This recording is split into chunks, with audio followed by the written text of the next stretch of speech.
الحمد لله نحمده ونستعينه ونستغفره ونعوذ بالله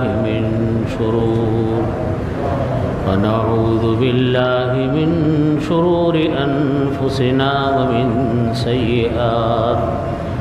ومن سيئات أعمالنا من يهده الله فلا مضل له ومن يضلله فلا هادي له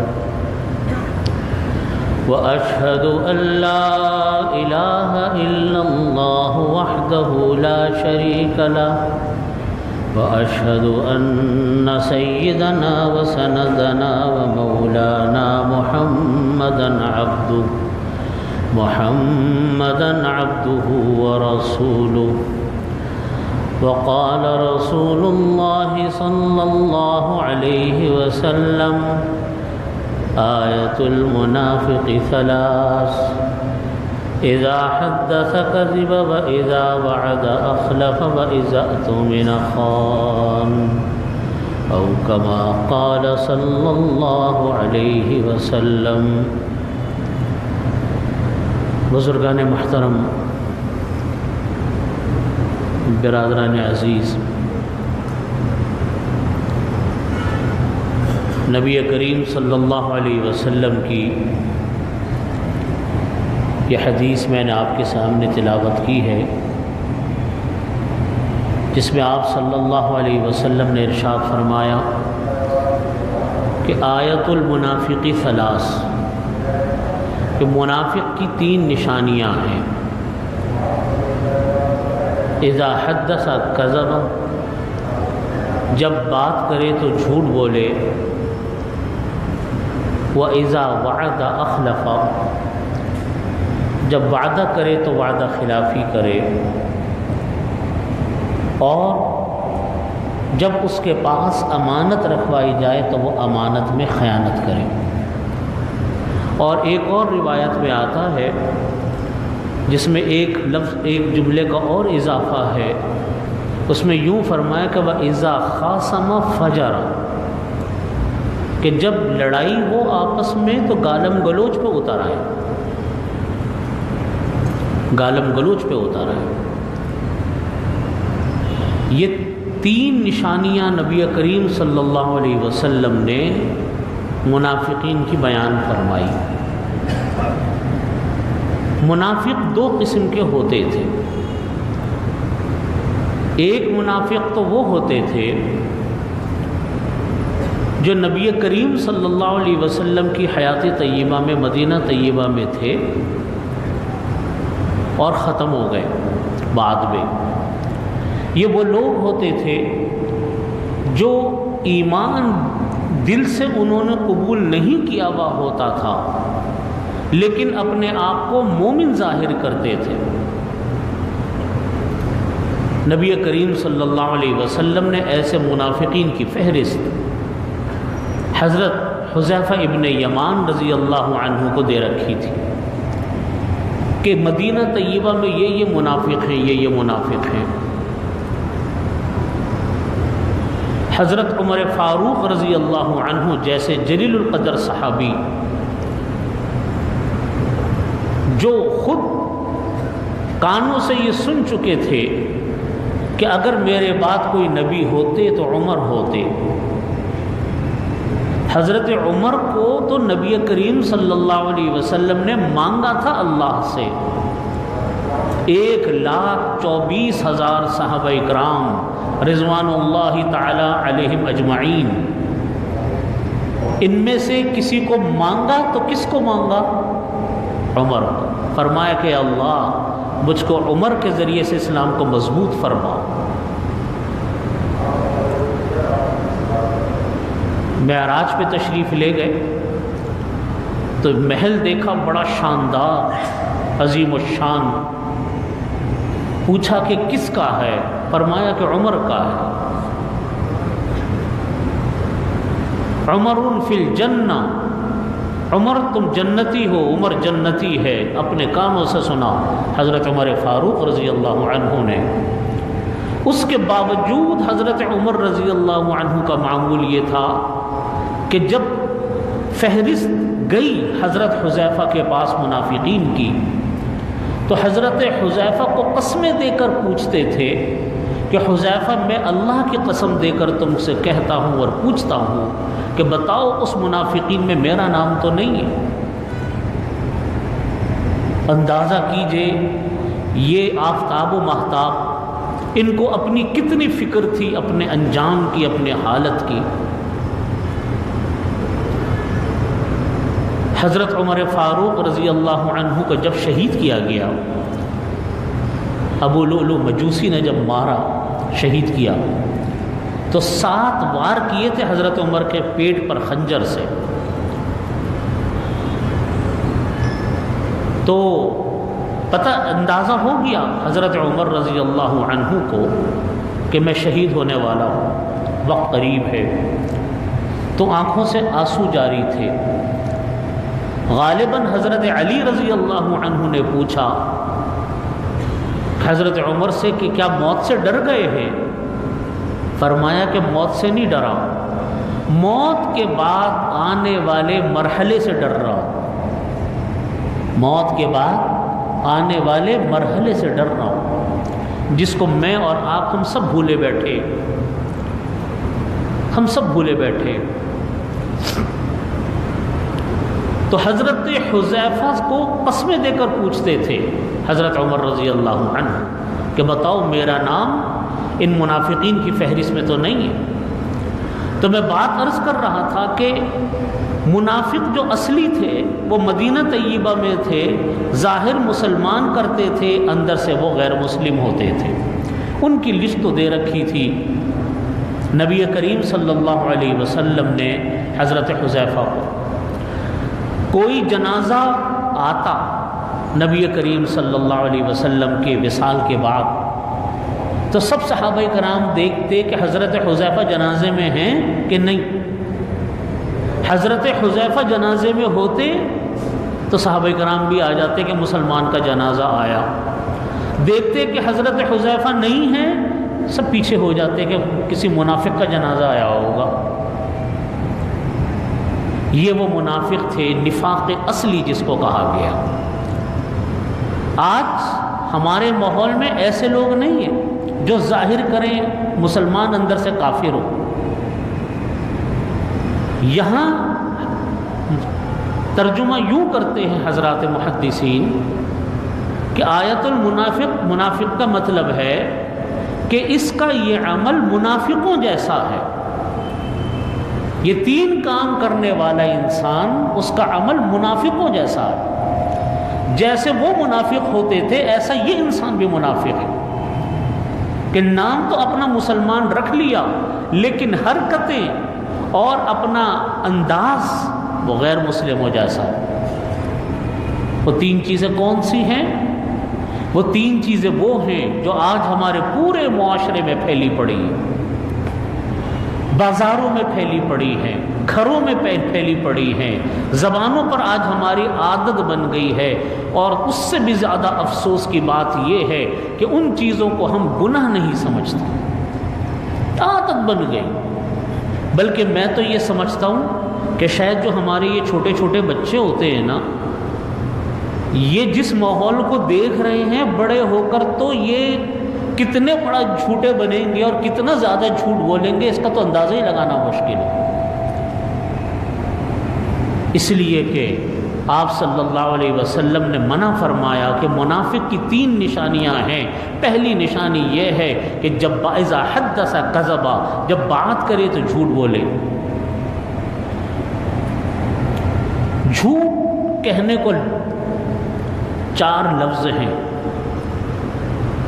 اور لیکن گناہ اتنا بڑا کبیرہ گناہ ہے، اتنا بڑا کبیرہ گناہ ہے جھوٹ بولنا کہ اس گناہ کو قرآن پاک میں اللہ تعالیٰ نے شرک کے ساتھ بیان کیا۔ بتوں کی جو پوجا پاٹ ہوتی ہے نا، بتوں کی شرک، اس کے ساتھ اللہ نے بیان کیا جھوٹ کو۔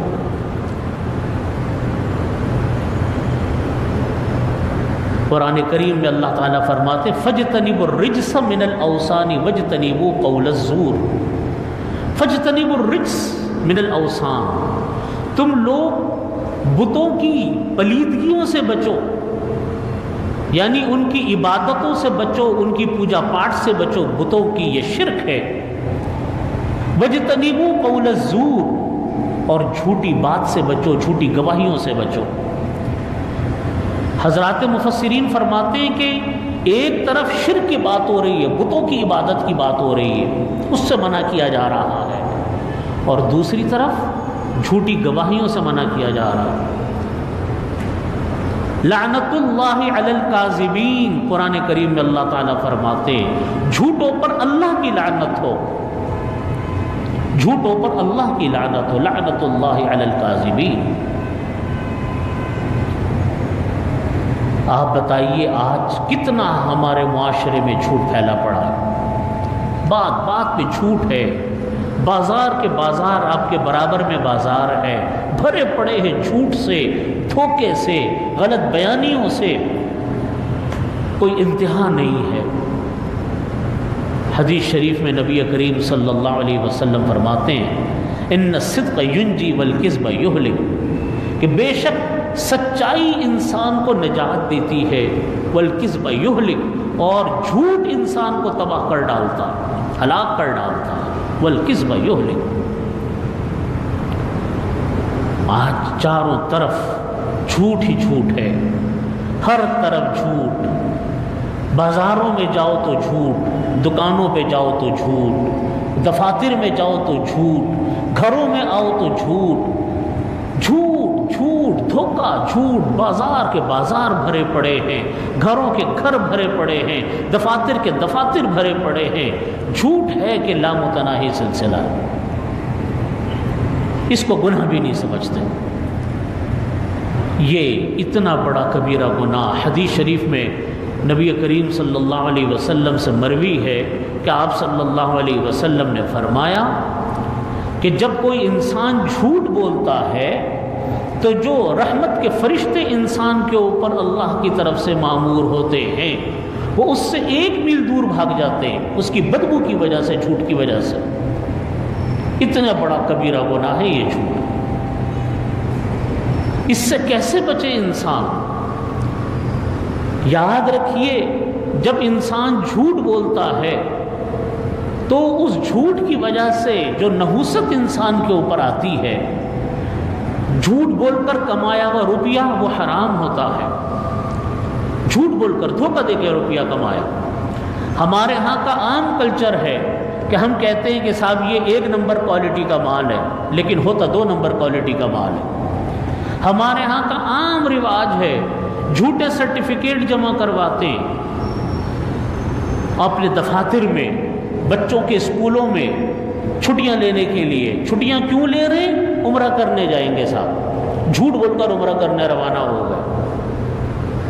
یہ سب جھوٹ ہے، پورے معاشرے میں جھوٹ پھیلا پڑا ہے۔ آپ اندازہ کیجئے کہ نبی کریم صلی اللہ علیہ وسلم یہ فرما رہے ہیں کہ جھوٹ انسان کو تباہ و برباد کر ڈالتا ہے۔ اللہ تعالیٰ فرماتے ہیں کہ جھوٹے انسان پر خدا کی لعنت ہو۔ یہ ہمارے معاشرے میں جھوٹ کیوں ہے؟ اس لیے کہ ہم لوگ اہمیت نہیں دیتے۔ ہم نے صرف نمازوں کو، ہم نے صرف روزوں کو، چند عبادات کو ہم نے دین سمجھ رکھا۔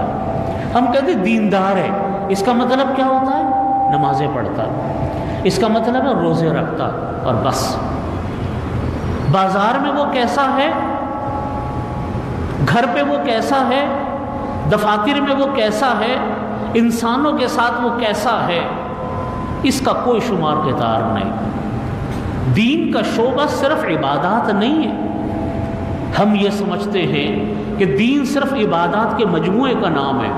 بلا شبہ عبادات دین کا بہت اہم ترین حصہ ہے۔ اسلام کے فرائض وہ عبادات کے اندر ہیں، لیکن یہ عبادات دین کا ایک حصہ ہے۔ دین کے جو دوسرے اہم ترین شعبے ہیں وہ ہیں معاشرت، وہ ہیں معیشت، معاشرت کا مطلب ہے انسانوں کے ساتھ کیسے رہا جائے، کس طریقے سے انسانوں کے ساتھ گزارا کیا جائے، بازار میں کس طرح، گھروں میں کس طریقے سے، دکانوں پہ کس طریقے سے رہا جائے، یہ ہے معاشرہ۔ معیشت کہ روپیہ حلال ہو، پیسے حلال ہو، یہ معیشت ہے جس کی فکر آج بہت کم انسانوں کو ہے۔ ہم لوگ نمازوں میں تو آتے ہیں لیکن اس کی فکر ہمارے اندر بہت کم ہے کہ ہماری آمدنی بھی حلال ہے یا حرام ہے، اس کی فکر نہیں ہے۔ جب انسان سچ بولنے کی عادت ڈالتا ہے پھر انسان کے منہ سے جھوٹ نکلتا بھی نہیں ہے، عادت پڑ جاتی ہے نا، ایک انسان کو عادت ہو جاتی ہے۔ اور پھر اللہ کی طرف سے بھی ایسے انسان کے اوپر رحمتیں نازل ہوتی ہیں جو انسان سچ بولتا ہے، وہ اللہ تعالیٰ کی طرف سے مدد یہ آتی ہے کہ اللہ تعالیٰ اس انسان کو جھوٹ سے بچاتا ہے۔ حدیث شریف میں واقعہ آتا ہے کہ ایک مرتبہ حضرت جب یہ ہجرت کا موقع تھا اور چاروں طرف دشمن کے ہرکارے دوڑ رہے تھے، اس وقت اعلان ہوا تھا کہ کوئی زندہ یا مردہ نبی کریم صلی اللہ علیہ وسلم کو لے کر آئے تو اس کو اتنے انعامات دیے جائیں گے۔ لمبا واقعہ ہے، ہجرت کا سفر ہو رہا ہے، حضرت ابو بکر صدیق رضی اللہ عنہ ساتھ اور آپ صلی اللہ علیہ وسلم۔ راستے میں کوئی جاننے والا مل گیا حضرت ابو بکر صدیق رضی اللہ عنہ کو، ان کا، جو دونوں ایک دوسرے سے کہیں پہچانتے تھے کہیں ملتے تھے۔ وہ آدمی جو تھا وہ نبی کریم صلی اللہ علیہ وسلم کو جانتا نہیں تھا۔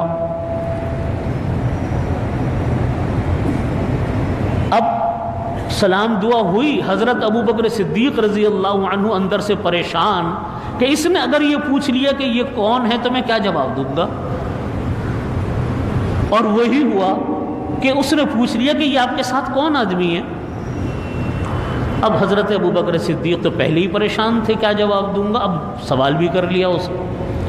اب سچ بولتے ہیں کہ یہ حضرت صلی اللہ علیہ وسلم ہیں تو جان کا خطرہ، جھوٹ بولتے ہیں تو جھوٹ نکلتا نہیں ہے۔ صدیق ہے، لقبی صدیق ہے، کبھی بولا نہیں جھوٹ، بڑے پریشان۔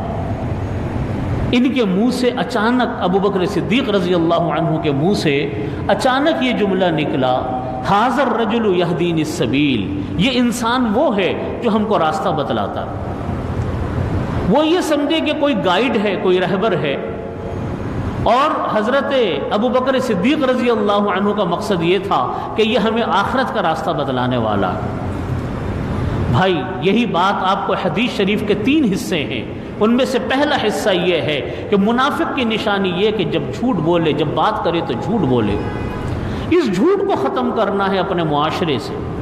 یہ جھوٹ ختم نہیں ہوگا جب آپ اپنے گھروں میں اور اپنی دکانوں پہ اور اپنے آفیسز میں آپ سچ نہیں بولیں گے۔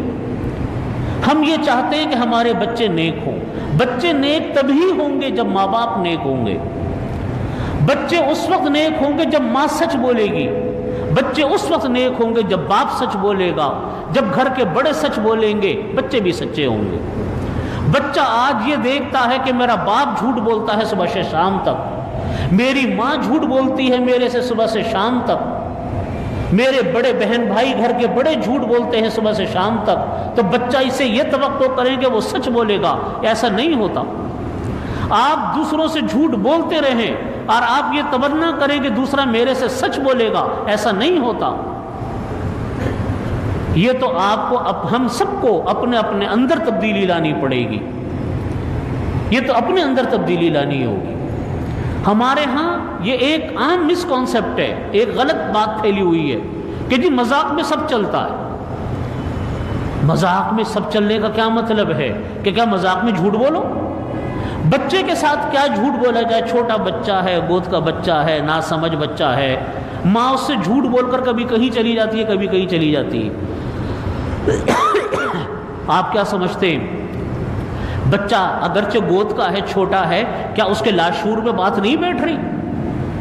وہ تو بچہ سیکھ رہا ہے اپنی ماں کی گود میں۔ ایک عورت نبی کریم صلی اللہ علیہ وسلم کے پاس، آپ نے دیکھا کہ ایک عورت مٹھی بند کر کے ایک بچے کو بلا رہی کہ بیٹا آؤ تمہیں کھجور دوں گی۔ آپ صلی اللہ علیہ وسلم نے پوچھا کہ کیا تمہارے پاس کھجور ہے؟ کھجور ہے؟ اس نے کہا ہے یا رسول اللہ، تو دکھا دیا تو کھجور تھی۔ آپ نے فرمایا ٹھیک ہے، اگر تمہارے ہاتھ میں یہ کھجور نہ ہوتی تو تمہارا یہ بچے سے جھوٹ بولنا ہوتا۔ یہ نہیں ہے کہ چھوٹا بچہ ہے تو اس سے آپ نے جو دل چاہا بول دیا۔ اسلامی معاشرہ ہے، آپ بچوں کی تربیت کر رہے ہیں، وہ بچے لاشعور میں ان کی یہ باتیں بیٹھ رہی ہیں، آپ ان کے لاشعور میں سچی باتیں بٹھائیں گے تو بچے جو ہیں وہ سچ بولیں گے۔ پہلے ہم یہ جو باتیں پڑھتے ہیں کہ بچے بچپن سے نیک ہوتے تھے، بچے بچپن سے نمازیں پڑھتے تھے، بچے بچپن سے اطاعت گزار ہوتے تھے، بچے بچپن سے یہ کرتے تھے اور وہ کرتے تھے، یہ کیوں ہوتا تھا؟ اس لیے کہ ماحول اسلامی تھا۔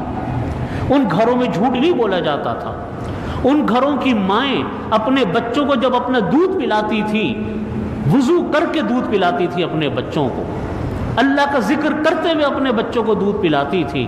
نتیجہ یہ ہوتا تھا کہ جب اللہ کے ذکر کے ساتھ وہ جسم میں ان کے غذا پہنچتی تھی تو بچے بھی پھر بڑے ہو کر ولی اللہ بنتے تھے۔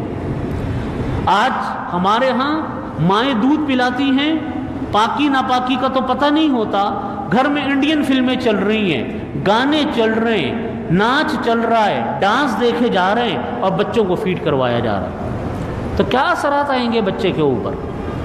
کانوں کے اوپر گانے لگے ہوئے ہیں، MP3 پلیئر لگا ہوا ہے، کیا کیا چیزیں لگی ہوئی ہیں، اور کھانے بن رہے ہیں، کھانے پک رہے ہیں۔ پہلے زمانے میں جو مسلم خواتین ہوتی تھیں وہ اس کا اہتمام کرتی تھیں، اللہ کا ذکر کرتے ہوئے کھانا بناتی تھیں۔ ان کو معلوم ہوتا تھا کہ یہ کھانا میرا شوہر کھائے گا، یہ کھانا میرے بچے کھائیں گے، یہ کھانے میرے گھر کے افراد کھائیں گے۔ اللہ کا ذکر کر کے کھانا بناؤ، انسان کی جو چیز جسم میں پہنچے گی اندازہ کیجئے وہ کتنی بابرکت ہوگی۔ یہ برکتیں ایسی نہیں آ جاتی، ان برکتوں کے لیے انسان کو محنت کرنی پڑتی ہے۔ آج ہم یہ چاہتے ہیں کہ ہم خود تو کچھ نہ کریں، اپنی زندگی میں کوئی تبدیلی نہ لے کر آئیں، کسی بزرگ سے جا کر دعا کروا لی، کسی اللہ والے سے دعا کروا لی اور مطمئن ہو گیا کہ کام ٹھیک ہو گیا، اور بس۔ جھوٹ عام ہے، دکانوں پہ جھوٹ عام ہے، بازاروں میں جھوٹ عام ہے، دفاتر میں جھوٹ عام ہے، آمدنی جھوٹ بول کر روپیہ کمایا جا رہا ہے، جھوٹ بول کر روپیہ لے کر آیا جا رہا ہے، دھوکہ دے کر، اور پھر ہم کہتے ہیں کہ صاحب ہمارے پیسے میں برکت نہیں۔ جس سے سنو وہ لوگ جو لاکھوں روپے تنخواہیں کما رہے ہیں، لاکھوں روپے ان کی ماہانہ آمدنیاں ہیں، وہ یہی کہتے ہوئے نظر آتے ہیں کہ آج ہمارے پیسے میں برکت ختم ہو گئی، ہمیں پیسہ پورا نہیں پڑ رہا۔ پیسے کہاں سے پورے پڑیں گے جب قدم قدم پر جھوٹ ہوگا، جب قدم قدم پر دھوکہ ہوگا، آمدنیاں کمائی جائیں گی اللہ کو ناراض کرنے والے اعمال کے ساتھ، تو کہاں سے پیسے میں برکت آئے گی؟ اپنی آمدنیوں کو پاک بنائیں، اپنی زندگیوں میں سچ بولیں۔ وقتی طور پر مشکل ہوتی ہے لیکن حدیث میں وعدہ ہے ان الصدق ینجی، کہ بے شک سچائی انسان کو نجات دیتی ہے، والکذب یہلک، اور جھوٹ انسان کو تباہ و برباد کر کے ڈالتا ہے۔ یہ چیز اچھی نہیں ہوتی۔ آج جملہ چلا ہوا ہے، ہر انسان کے منہ پر زبان پر جملہ ہے کہ صاحب جھوٹ کے ساتھ سچ کے ساتھ کام چلانا مشکل ہے۔ بھائی جیسی عادت ڈالو گے ایسا ہو جائے گا۔ سچے بنو گے سچے رہو گے، جھوٹے بنو گے جھوٹوں سے واسطہ پیش آئے گا۔ ہم کوشش نہیں کرتے سچ بولنے کی، ہمارے اندر عادت نہیں ہے سچ بولنے کی۔ نتیجہ اس کا یہ ہے کہ ہم یہ جملہ اپنی زبانوں پر چڑھاتے کہ جی آج سچ کے ساتھ گزارا نہیں۔ لاکھوں کیا کروڑوں انسان اس دنیا میں وہ ہیں جو سچ بول کر گزارا کرتے ہیں اور سکون اور خوشی کی زندگی گزارتے ہیں۔ تو بھائی اپنی زندگیوں میں سچ لے کر آئیں، جھوٹ کا خاتمہ کریں، گھروں کے اندر سچ بولیں، بچوں کی تربیت کریں، بچوں کو سکھائیں سچ بولنا، اور کبھی جھوٹ بولا جائے اللہ سے معافی مانگیں، اس انسان سے جا کر معافی مانگیں جس کے ساتھ جھوٹ ہوا تھا۔ اللہ سے دعا کریں کہ اللہ ہماری زندگی میں سچ پیدا فرما، جھوٹ سے ہم کو نجات دے۔ دوسری چیز نبی کریم صلی اللہ علیہ وسلم نے فرمائی اذا وعد اخلف، جب وعدہ کرو تو وعدہ خلافی، جب وعدہ کرے تو وعدہ خلافی کرے، یہ بھی منافق کی نشانی۔ وعدہ خلافی کیا کہ وعدے کر رہے ہیں، ایک ہوتا ہے وقت کے اوپر کوئی کام پورا نہیں ہوا ہے نا، آپ کا ارادہ تھا کہ بھئی میں فلانے آدمی کے ساتھ یہ وعدہ کیا، نیت بھی آپ کی تھی میں پورا کروں گا، ارادہ بھی تھا، نیت بھی تھی، عمل بھی تھا، لیکن وقت کے اوپر آپ وعدہ پورا کر نہیں پائے، یہ اس کا مطلب یہ ہوا کہ یہ آپ کی طرف سے دھوکہ بازی نہیں ہے، آپ اس سے معافی مانگ لیں، اس کو وجہ بتا دیں بھائی میں نے کوشش کی میرے سے نہیں ہو سکا۔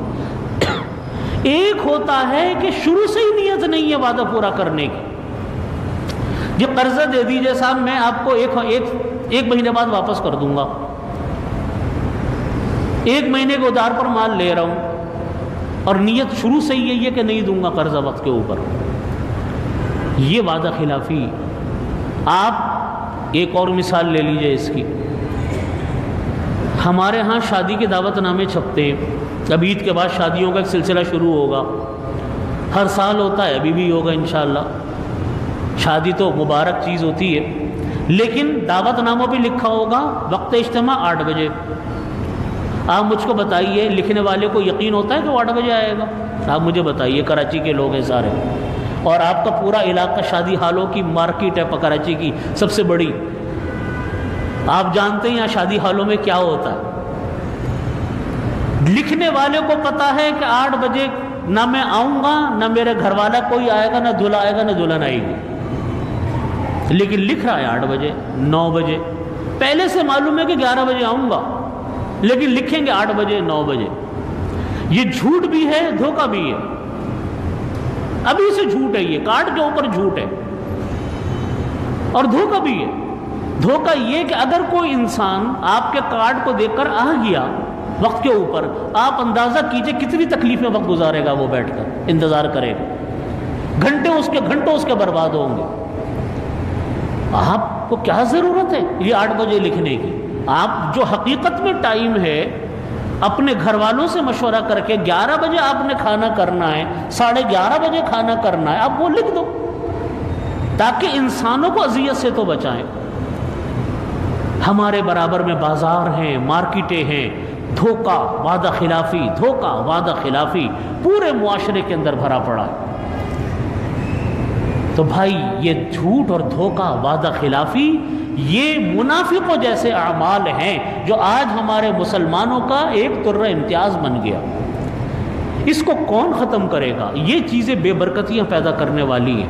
ایک انسان روز وعدہ خلافی کر رہا ہو، ایک انسان روز دھوکہ دے رہا ہو، ایک انسان روز یہ کام کر رہا ہو، تو اندازہ کیجئے پورے دن میں کتنی مرتبہ انسان نے دھوکہ دیا، وعدہ خلافی کی، اس کی وجہ سے اس کو کتنے بڑے گناہ اس کو مل رہے ہیں۔ یہ دوسرا گناہ ہمارے ہاں ہے وعدہ خلافی۔ حضرت معاویہ رضی اللہ عنہ کتنے جلیل القدر صحابی، اور روم اور شام کے علاقوں میں بہت جنگیں لڑی حضرت معاویہ رضی اللہ عنہ نے۔ ایک مرتبہ حضرت معاویہ رضی اللہ عنہ کا رومیوں کے ساتھ معاہدہ ہوا جنگ بندی کا، معاہدہ ہو گیا کہ جی جنگ نہیں ہوگی اس عرصے کے اندر۔ جب تاریخ قریب آنے لگی جنگ بندی کے معاہدے کے ختم ہونے کی، تو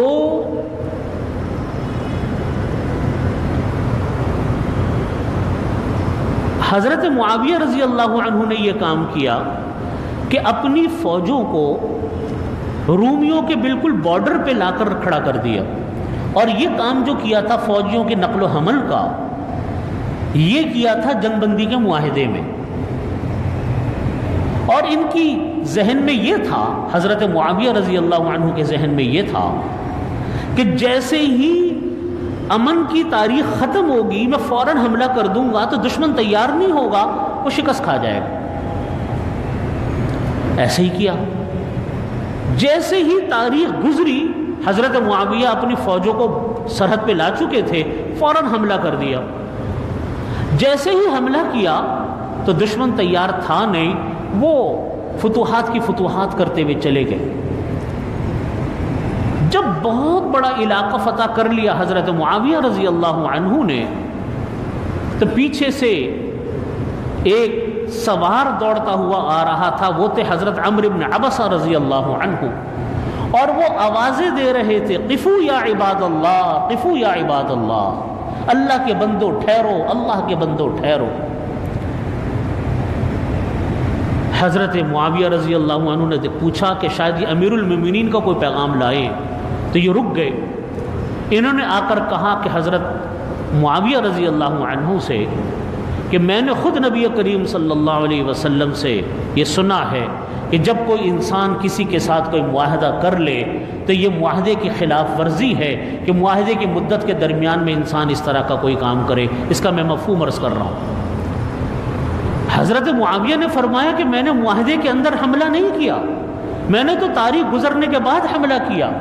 انہوں نے کہا کہ نہیں، آپ نے جو اپنی فوجوں کو ادھر سے ادھر منتقل کیا یہ معاہدے کی خلاف ورزی تھی۔ جب انہوں نے حدیث سنائی حضرت عمرو بن عبسہ رضی اللہ عنہ نے، تو حضرت معاویہ رضی اللہ عنہ نے کہا کہ چلو سارا علاقہ جو فتح کیا تھا سب واپس کرو، ہمیں ایسے علاقے کی ضرورت نہیں جس میں نبی کریم صلی اللہ علیہ وسلم کا کوئی حکم ٹوٹ رہا ہو۔ پورا علاقہ مفتوحہ یہ خالی کر دیا اور واپس ہو گئے۔ یہ ہوتے ہیں معاہدات، اسلام کے معاہدات، قانون کے مطابق وعدے، جو وعدہ کیا اس وعدے کو پورا کرنا ضروری ہے۔ حضرت حذیفہ ابن یمان رضی اللہ عنہ ہجرت کر کے آ رہے ہیں ملک مکہ مکرمہ سے مدینہ طیبہ، ان کے والد حضرت یمان بھی ساتھ۔ راستے میں ابو سفیان نے پکڑ لیا۔ اس وقت جنگ بدر کی بالکل تیاریاں ہو رہی تھی، غزوہ بدر کی تیاری چل رہی تھی۔ حضرت سفیان اس وقت تک اسلام قبول نہیں کیا تھا۔ حضرت سفیان نے پکڑ لیا، انہوں نے کہا کہ تم ہم سے لڑنے آؤ گے، ہم تمہیں نہیں چھوڑیں گے۔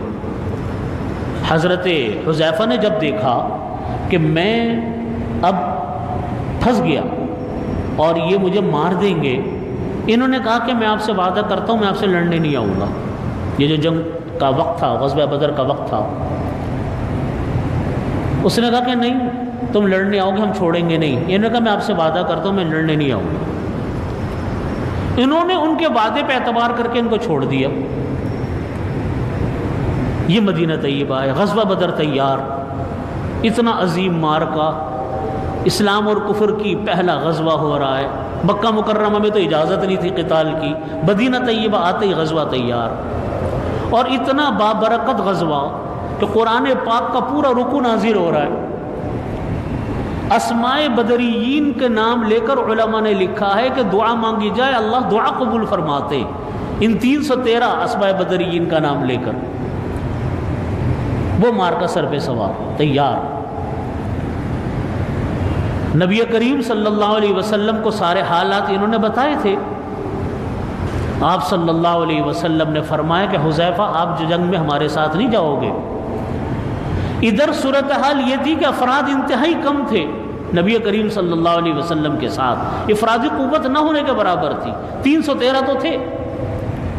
انہوں نے کہا کہ یا رسول اللہ میں نے تو اپنی جان بچانے کے لیے وعدہ کیا تھا، ورنہ تو مجھے مار دیتے، اور یہ جو وعدہ تھا یہ تو تلوار کی نوک پہ میرے سے وعدہ لیا گیا ہے، تو یا رسول اللہ میں تو آپ کے ساتھ جاؤں گا۔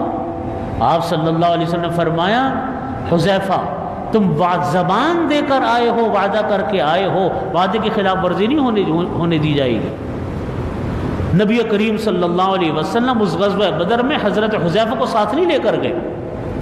آپ اندازہ کیجئے مسلمانوں کے نزدیک، حضرت صلی اللہ علیہ وسلم کے نزدیک وعدے کی کتنی اہمیت ہے۔ آج ہمارے ہاں وعدہ خلافی فیشن ہے۔ وعدہ خلافی تو ایک ہر آدمی کی مرضی پر ہے، جب دل چاہے وعدہ خلافی کر لے۔ آپ دیکھیے ویزا، ہم جب کسی ملک کے ویزے لیتے ہیں کیا مطلب ہوتا ہے؟ ہر ویزے کے اوپر لکھا ہوتا ہے کہ آپ کی یعنی جو آپ کی مدت اقامت ہے، یعنی اسٹے کی جو مدت ہے، ڈیوریشن آف اسٹے جو ہے وہ اتنی دیر کا ہوگا، مہینے کا ہوگا۔ عمرہ کرنے جائیں، حج کرنے جائیں، کسی ملک کا ویزا لینے جائیں، لکھا ہوتا ہے نا کہ جی آپ کی جو ڈیوریشن ہے اسٹے کی وہ 1 مہینہ ہے، 15 دن ہے، 90 دن ہے، جو بھی ہے، جو بھی لکھا ہوتا ہے۔ یہ کیا ہے؟ یہ وعدہ ہے۔ اس ویزا ہولڈر اور اس ملک کے ساتھ جس کا اس نے ویزا لیا ایک وعدہ کر کے نکلا ہے وہ کہ میں اتنی مدت میں واپس آ جاؤں گا، آپ کے ملک سے باہر آ جاؤں۔ لیکن ہمارے پاکستانی بدنام ہے دنیا بھر میں کہ یہ لوگ کبھی وقت کے اوپر واپس نہیں آتے، یہ ہمیشہ اوور اسٹے کرتے، غائب ہو جاتے ہیں۔ آپ دیکھیے یہ وعدہ کتنی وعدہ خلافی ہے، پورا ملک آج ہمارے ہاں بدنام ہے۔ ہمارے ملک کو پہلے بے شمار دنیا کے ملکوں میں آن کاؤنٹر ویزا ملا کرتا تھا، آن ارائیول ویزا ملا کرتا تھا۔ آپ ایئرپورٹ پہ اترے ویزا لگ گیا۔ انگلینڈ ایسے تھا، جرمنی ایسے تھا، آج شینگن کی ساری ریاستیں ایسی تھی، آپ کے مڈل ایسٹ کے سارے ممالک ایسے تھے جو ایئرپورٹ پر آپ کے ویزے لگاتے تھے، کوئی ضرورت نہیں تھی آپ کو ویزا لینے کی۔ لیکن جب سے ہمارے بھائیوں کا یہ طرز عمل شامل ہوا، آپ دیکھیے وہ ملک جو ہم سے گئے گزرے ملک ہیں، جو ہم سے نیچے ملک ہیں، انہوں نے ہمیں ویزے دینے بند کر دیے، اس لیے کہ ان کو معلوم ہے کہ یہ پاکستانی قوم ہے، یہ دھوکہ دے گی، یہ وعدہ خلافی کرے گی۔ لائسنس ہمارا یہ ایک وعدہ ہے، ایک معاہدہ ہے ہماری حکومت کے ساتھ کہ جی گاڑی قواعد و ضوابط کے مطابق چلائی جائے گی، سگنل نہیں توڑے جائیں گے، اوور اسٹے نہیں ہوں گے، اوور اسپیڈ نہیں کی جائے گی، غلط رانگ سائڈ سے اوورٹیکنگ نہیں ہوگی، جو بھی قوانین ہیں۔ لیکن ہمارے ہاں سگنل توڑنا فیشن ہے، نو پارکنگ فیشن ہے، اسپیڈ سے زیادہ چلانا، متعینہ اسپیڈ سے زیادہ چلانا فیشن ہے، اوورٹیکنگ ناجائز فیشن ہے۔ یاد رکھیے یہ گورنمنٹ کے قوانین تو ہیں، یہ ان کی خلاف ورزی کرنا شرعاً گناہ کبیرہ ہے۔ اس کیوں گناہ کبیرہ ہے؟ اس لیے کہ ہمارا معاہدہ ہے حکومت کے ساتھ، یا جس ملک کا ہم نے ویزا لیا اس ملک کے ساتھ ہمارا معاہدہ ہے کہ ہم معاہدے کی خلاف ورزی نہیں کریں گے۔ ہم جو معاہدے کی خلاف ورزی کرتے ہیں یہ ہم گناہ کبیرہ کے مرتکب ہوتے ہیں۔ اوور اسٹے گناہ کبیرہ ہے، نو پارکنگ گناہ کبیرہ ہے، سگنل کا توڑنا گناہ کبیرہ ہے، اس وجہ سے کہ انسانی جانوں کو خطرہ پیش آتا ہے، اس وجہ سے کہ انسانوں کو تکلیف ہوتی ہے، اس وجہ سے کہ آپ اپنے معاہدے کی خلاف ورزی کرتے ہیں۔ آج ہم لوگ سمجھتے ہیں کہ ہم نے سگنل توڑ دیا، کوئی گناہ ہی نہیں کی۔ ہم سمجھتے ہیں کہ کسی کے دروازے کے سامنے گاڑی کھڑی کر کے چلے گئے، کوئی بات نہیں، کوئی پوچھنے والا نہیں، کسی کی گاڑی کو بلاک کر کے چلے گئے، کوئی بات نہیں۔ کیوں کوئی بات نہیں ہے؟ یہ معاشرت کے اصول ہے۔ میں یہی بات آپ سے عرض کر رہا ہوں کہ دیکھیے اسلام صرف نماز روزے کا نام نہیں ہے، نماز روزہ اس کی ضرور ایک فرائض ہیں، بہت بڑی عبادت ہے، لیکن دین کے دوسرے شعبے بھی ہیں جو آج ہمارے معاشرے میں نظر انداز ہیں۔ اور تیسری چیز نبی کریم صلی اللہ علیہ وسلم نے بیان فرمائی وہ ہے کہ امانت ہو تو امانت میں خیانت کی جائے۔ ہم امانت کا مطلب یہ ہے، ہم جو مطلب سمجھتے ہیں کہ آپ نے کسی کے پاس روپیہ رکھوا دیا اور وہ آپ کو وقت کے اوپر ادا نہ کرے، یہ خیانت ہے، یہ تو خیانت ہے۔ لیکن امانت اس کے علاوہ بھی ہوتی ہے۔ امانت کا مطلب یہ ہے کہ آپ کے ذمے میں جو کام ہے یا آپ نے اپنے ذمے میں کوئی کام لیا ہے اس کام کو پورے طریقے سے ادا کرنا، یہ امانت ہے، امانت کو پورا کرنا ہے۔ آپ نے کہیں ملازمت کی، ملازمت کے اندر آپ نے اس بات کا اپنا عہد کیا، معاہدہ کیا کہ جی میں یہ کام کروں گا، یہ معاہدہ بھی ہے اور وقت کے اوپر کام کو پورا کر کے دینا یہ امانت بھی ہے۔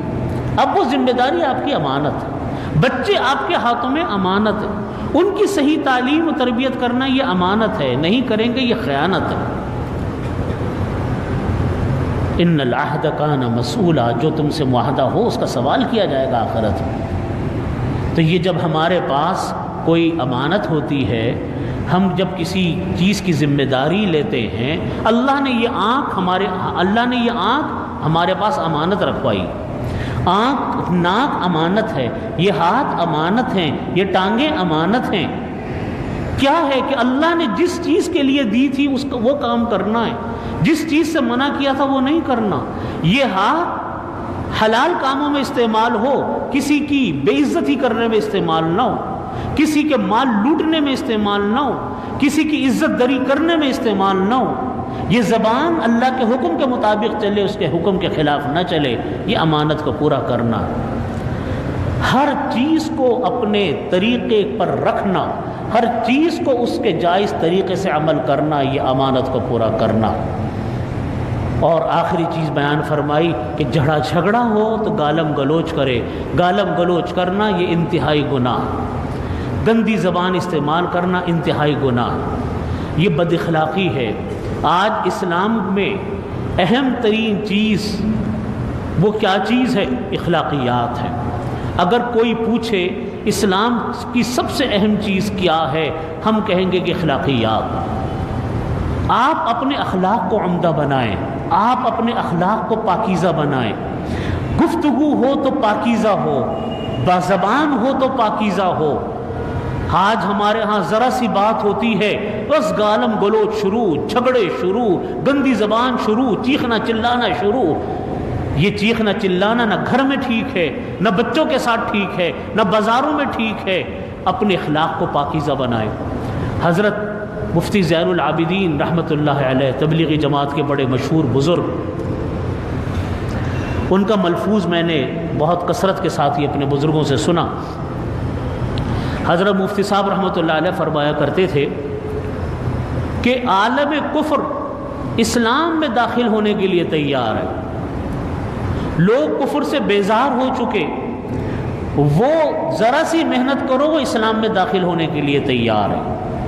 لیکن فرمایا کرتے تھے کہ مشکل یہ ہے کہ اسلام کے دروازے میں مسلمان کھڑا ہے، جھوٹ بولتا ہوا مسلمان، دھوکہ دیتا ہوا مسلمان، گالم گلوچ کرتا ہوا مسلمان، جھگڑے کرتا ہوا مسلمان، وعدہ خلافی کرتا ہوا مسلمان، شرابیں پیتا ہوا مسلمان، خیانت کرتا ہوا مسلمان، یہ اسلام کے دروازے پر کھڑا ہے۔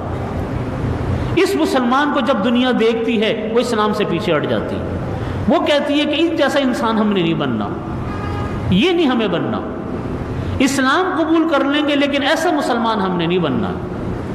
تو فرمایا کرتے تھے مشکل یہ ہے اسلام کے دروازے میں مسلمان کھڑا ہے، جس نے راستہ روکا ہوا ہے دنیا کفر کے اسلام میں داخلے کا۔ ہمارا دین یہ جو میں نے 4 باتیں بتائیں، عام مجھ کو بتائیے کیا یہ اخلاقیات نہیں ہے؟ کیا اس کا تعلق اخلاق سے نہیں ہے؟ آج ہمارے ہاں اخلاقیات ختم ہو چکے ہیں۔ جتنی تکلیف ہم کو انسانوں کی زبانوں سے پہنچتی ہے، اس کی اداؤں سے پہنچتی ہے، اس کے طرز عمل سے پہنچتی ہے، اتنی تکلیف کسی اور چیز سے نہیں پہنچتی۔ میں یہ کہتا ہوں کہ ایک انسان ہے، نماز نہیں پڑھتا، روزہ نہیں رکھتا، اس کا اللہ کا معاملہ ہے، وہ بھی بہت بڑا کبیرہ گناہ، لیکن وہ اس کا اللہ کا معاملہ ہے۔ لیکن ایک انسان جھوٹ بولتا ہے، دھوکہ دیتا ہے، وعدہ خلافی کرتا ہے، امانت میں خیانت کرتا ہے، لڑائی جھگڑے کے وقت میں گالم گلوچ کرتا ہے، آپ بتائیے اس سے کتنی انسان کو اذیت اور تکلیف پہنچتی ہے۔ انسان بددل ہوتا ہے، کوئی نیک انسان یہ کام کرے انسان دین سے متنفر ہونے لگ جاتا ہے۔ یہ چیز اخلاقیات ہیں، ہمارے ہاں اخلاقیات کا مسئلہ ہے۔ اللہ تعالی ہمارے اخلاق کو پاکیزہ بنائے، اللہ تعالی ہمارے معاشرے کو پاکیزہ بنائے اور ہمیں اخلاقیات عطا فرمائے، اور نبی کریم صلی اللہ علیہ وسلم کی احادیث پر عمل کی توفیق عطا فرمائے۔ وآخر دعوانا الحمدللہ رب العالمین۔ اللہم صلی علی محمد وعلی آل محمد کما صلیت علی ابراہیم وعلی آل ابراہیم انک حمید مجید۔ ربنا ظلمنا انفسنا فإن لم تغفر لنا وترحمنا لنکونن من الخاسرین۔ یا حی یا قیوم برحمتک استغیث اصلح لنا شأننا کلہ ولا تکلنا الی انفسنا طرفۃ عین۔ یا اللہ ہمارے تمام گناہوں کو معاف فرما، تمام صغیرہ کبیرہ گناہوں کی مغفرت فرما۔ یا اللہ ہر طرح کی عافیت نصیب فرما، دین اور دنیا کی ہر خیر عطا فرما، اس کے ہر شر سے ہماری حفاظت فرما۔ یا اللہ ہمارے روزوں کو قبول فرما، ہماری تراویحوں کو قبول فرما۔ ہماری زکوٰۃ صدقات خیرات کو قبول فرما، ہماری عبادات اور تلاوت کلام پاک کو قبول فرما۔ یا اللہ رمضان المبارک میں یا اللہ نبی کریم صلی اللہ علیہ وسلم نے بددعا فرمائی ایسے انسان کے لیے جس کو رمضان کا مہینہ ملا، گزر بھی گیا، لیکن اس کی مغفرت نہیں ہوئی۔ یا اللہ ہم پناہ مانگتے ہیں ایسے انسانوں میں شامل ہونے سے جو مغفرت سے محروم ہو۔ یا اللہ ہم سب کی کامل مغفرت فرما، یا اللہ ہم سب کی کامل مغفرت فرما، یا اللہ ہم سب کی کامل مغفرت فرما۔ رمضان المبارک کی ہر برکت اور ہر خیر ہم کو عطا فرما، کسی برکت اور کسی خیر سے ہم کو محروم نہ فرما۔ یا اللہ یا رب کریم یا رب ذوالجلال والاکرام، رمضان المبارک کی تمام برکتیں عطا فرما، تمام رحمتیں عطا فرما۔ یا اللہ ایمان کامل پر خاتمہ نصیب فرما۔ یا اللہ جب موت کا وقت آئے شہادت عظمی عطا فرما۔ یا اللہ یا رب کریم عذاب قبر سے محفوظ فرما، جہنم کے عذاب سے محفوظ فرما۔ یا اللہ پل صراط پر سے گزرنے کو آسان فرما۔ یا اللہ اپنے غضب سے محفوظ فرما، اپنی ناراضگی سے محفوظ فرما۔ یا اللہ ہم سب کو اپنی جنت الفردوس عطا فرما۔ یا اللہ نبی کریم صلی اللہ علیہ وسلم کی شفاعت نصیب فرما۔ یا ارحم الراحمین اپنی رضا کاملہ عطا فرما۔ یا اللہ اپنی رضا کاملہ عطا فرما۔ ربنا ظلمنا انفسنا فإن لم تغفر لنا وترحمنا لنكونن من الخاسرين ربنا هب لنا من ازواجنا وذرياتنا قرة اعين واجعلنا للمتقين اماما اللهم انا نعوذ بك من زوال نعمتك اللهم انا نعوذ بك من زوال نعمتك اللهم انا نعوذ بك من جهد البلاء ودرك الشقاء وسوء القضاء وشماتة الاعداء۔ یا اللہ یا رب کریم یا رب ذوالجلال والاکرام یا رب کریم رمضان المبارک میں یا اللہ ہم سب کی کامل مغفرت فرما۔ یا اللہ آخری عشرہ یہ دوزخ سے خلاصی کا عشرہ ہے، یا اللہ ہم سب کو دوزخ سے خلاصی نصیب فرما۔ یا اللہ ہم سب کو دوزخ سے خلاصی نصیب فرما۔ ربنا تقبل منا انک انت السمیع العلیم وتب علینا انک انت التواب الرحیم۔ اللہم صلی علی محمد وعلی آل محمد کما صلی